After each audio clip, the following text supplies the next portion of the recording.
Friends welcome back to our channel. SSC నుంచి ఒక bumper notification అయితే రిలీజ్ కావడం జరిగింది. మనకి టోటల్ పోస్టులు వచ్చేసి 4036 అయితే వేకెన్సీస్ అయితే ఇవ్వడం జరుగుతుంది. ఎటువంటి ఎక్స్పీరియన్స్ అయితే లేదు. మనకి clerk, assistant, data entry operator jobs అయితే మనకి రిక్రూట్మెంట్ అయితే చేస్తున్నారు. ఇంటర్ సర్టిఫికేట్ ఉంటే చాలు ఈ యొక్క పోస్టులకి అయితే అప్లై చేసుకోవచ్చు.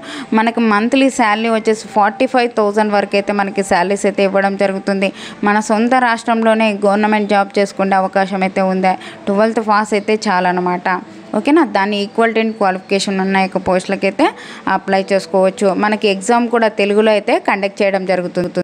ఈ యొక్క నోటిఫికేషన్ ఫుల్ డీటెయిల్స్ అయితే ఎక్స్ప్లెయిన్ చేశాను, చూసి అప్లై చేసుకోండి.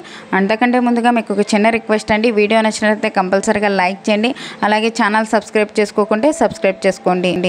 ఫ్రెండ్స్, ఈ యొక్క నోటిఫికేషన్ డీటెయిల్ చూసుకున్నట్లయితే government of India, ministry of personnel public grievances and pension, department of personnel and training staff selection commission నుంచి ఒక నోటిఫికేషన్ అయితే అఫీషియల్గా రిలీజ్ కావడం జరిగింది. ఈ యొక్క notification all India citizens male or female ఏ రాష్ట్రానికి చెందిన వాళ్ళైనా ఈ యొక్క పోస్టులకి అయితే అప్లై చేసుకోవచ్చు.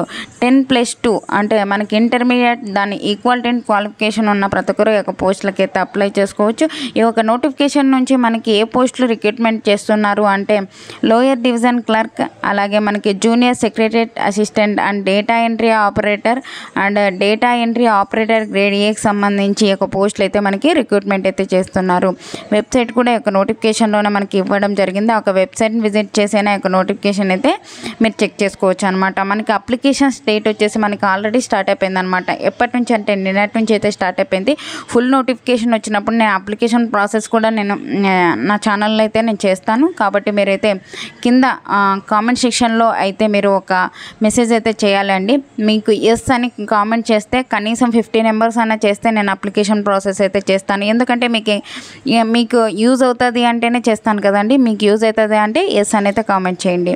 ఓకేనా, ఇక్కడ చూసుకున్నట్లయితే మనకి అప్లికేషన్ స్టార్ట్ డేట్ వచ్చేసి మనకి April 2 నుంచి అయితే స్టార్ట్ అయిపోయింది. లాస్ట్ డేట్ వచ్చేసి మనకి May 1 వరకు అయితే ఉంది. చాలా టైం ఉంది, అప్లై చేసుకోండి, ఎవరే కానీ మిస్ చేసుకోకండి. మనకి టైర్ 1 ఎగ్జామ్ వచ్చేసి June, Julyలో అయితే కండక్ట్ చేయడం జరుగుతుంది. టైర్ 2కి సంబంధించి మనకి అఫీషియల్ వెబ్సైట్లో ఇవ్వడం జరుగుతుందని ఇక నోటిఫికేషన్లోనే మనకి క్లియర్గా అయితే ఇవ్వడం జరిగింది. అప్లికేషన్ ఫీజు చూసుకున్నట్లయితే జనరల్, ఓబీసీ, ఈడబ్ల్యూఎస్ వాళ్ళకైతే 100 రూపీస్, ఎస్సీ, ఎస్టీ వాళ్ళకైతే ఎటువంటి ఫీజు అయితే లేదు, ఫ్రీగా అయితే అప్లై చేసుకోవచ్చు అనమాట.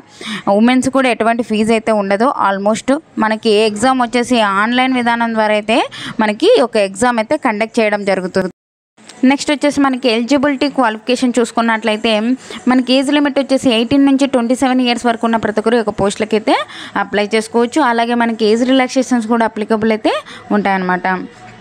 నెక్స్ట్ వచ్చేసి మనకి ఒక లోయర్ డివిజన్ క్లర్క్, అలాగే మనకి జూనియర్ సెక్రటరియట్ అసిస్టెంట్ ఈ యొక్క పోస్టులకు వచ్చేసి మనకి ఈ యొక్క డీటెయిల్స్ వచ్చేసి క్వాలిఫికేషన్ వచ్చేసి మనకి 12th పాస్ అయిన ప్రతి ఒక్కరు యొక్క పోస్టుకి అయితే అప్లై చేసుకోవచ్చు. దాని ఈక్వల్ టు క్వాలిఫికేషన్ ఉన్న అప్లై చేసుకోవచ్చు. నెక్స్ట్ వచ్చేసి డేటా ఎంట్రీ ఆపరేటర్ పోస్టులకు వచ్చేసి మనకి 12th పాస్ అయి ఉండాలి. అలాగే మనకి మ్యాథ్స్ అండ్ సైన్స్ సబ్జెక్ట్ అయితే మనం చదివినట్లయితే ఒక పోస్టులకి అయితే అప్లై చేసుకోవచ్చు. నెక్స్ట్ వచ్చేసి మనకి సెలక్షన్ ప్రాసెస్ ఎలా ఉంటుంది అంటే ఫస్ట్ ఆఫ్ ఆల్ మనకి టైర్ 1 ఎగ్జామినేషన్ అయితే కండక్ట్ చేయడం జరుగుతుంది. తర్వాత మనకి టైర్ 1 ఎగ్జామ్ పాస్ అయిన తర్వాత టైర్ 2 ఎగ్జామ్ అయితే కండక్ట్ చేయడం జరుగుతుంది. ఆ టైర్ 2 తర్వాత మనకి టైర్ 3లో ఒక స్కిల్ టెస్ట్ కానీ టైపింగ్ టెస్ట్ కానీ మనకి కండక్ట్ చేయడం జరుగుతుంది.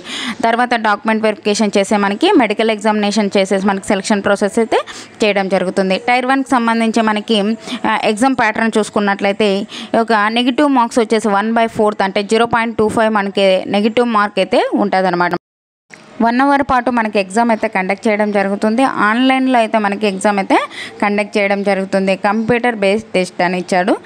అలాగే మనకి ఏ ఒక్క టాపిక్స్ నుంచి క్వశ్చన్స్ వస్తాయి అంటే జనరల్ ఇంటెలిజెన్స్, రీజనింగ్ నుంచి 25 క్వశ్చన్స్ వస్తాయి, 50 మార్క్స్.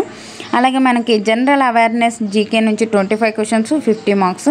క్వాంటిటివ్ యాప్టిట్యూడ్ మ్యాథ్స్ నుంచి 25 క్వశ్చన్స్, 50 మార్క్స్. ఇంగ్లీష్ లాంగ్వేజ్ నుంచి మనకి 25 క్వశ్చన్స్, 50 మార్క్స్.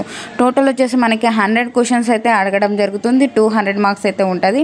ప్రతి రాంగ్ ఆన్సర్కి మనకి 0.25 నెగిటివ్ అయితే ఉండడం జరుగుతుంది. ప్రతి కరెక్ట్ ఆన్సర్కి 1 మార్క్ అయితే యాడ్ చేయడం జరుగుతుంది. మీకు ఫుల్ నోటిఫికేషన్ వచ్చినప్పుడైతే నేను ఛానల్లో అయితే నేను మీకోసం అయితే వీడియో చేస్తాను. నా ఛానల్ సబ్స్క్రైబ్ చేసుకున్నట్లయితే మీకైతే ఆ వీడియో అయితే అందుతుంది అనమాట. నెక్స్ట్ వచ్చేసి మనకి టైర్ 2 ఎగ్జామ్ వచ్చేసి మనకి సెక్షన్ 1, సెక్షన్ 2 విధానంలో అయితే కండక్ట్ చేయడం జరుగుతుంది. 2 hours 15 minutes పాటు మనకి ఒక ఎగ్జామ్ అయితే టైప్ 2 ఎగ్జామ్ అయితే కండక్ట్ చేయడం జరుగుతుంది. ఓకేనా. ఫుల్ నోటిఫికేషన్ వచ్చినప్పుడైతే నేను నా ఛానల్లో అయితే కంపల్సరీగా అయితే వీడియో చేస్తానండి. మీరు సబ్స్క్రైబ్ చేసుకోండి. అలాగే గంట సింబల్ ఆన్ చేసి పెట్టుకున్నట్లయితే నేను చేసే ప్రతి ఒక్క వీడియో మీకైతే అందుతుంది అన్నమాట. ఈ వీడియో నచ్చినట్లయితే కంపల్సరీగా లైక్ చేయండి. అలాగే మీ ఫ్రెండ్స్ మీ రిలేటివ్స్ ఎవరైనా ఉంటే వాళ్ళకు కూడా షేర్ చేయండి. 12th క్వాలిఫికేషన్తో మనకి మంచి నోటిఫికేషన్ అని చెప్పుకోవచ్చు. ఓకేనా. లాస్ట్ ఇయర్ చదువుతున్న వాళ్ళు కూడా ఈ యొక్క పోస్టులకైతే అప్లై చేసుకోవచ్చు అనమాట. ఫుల్ నోటిఫికేషన్ వచ్చినప్పుడు కంపల్సరీగా అయితే నా ఛానల్లో అయితే నేనైతే వీడియో అయితే చేసి పెడతాను. ఓకేనా. ఈ వీడియో నచ్చినట్లయితే కంపల్సరీగా లైక్ చేయండి. థ్యాంక్ యూ అండి. Thank you for watching. Have a nice day.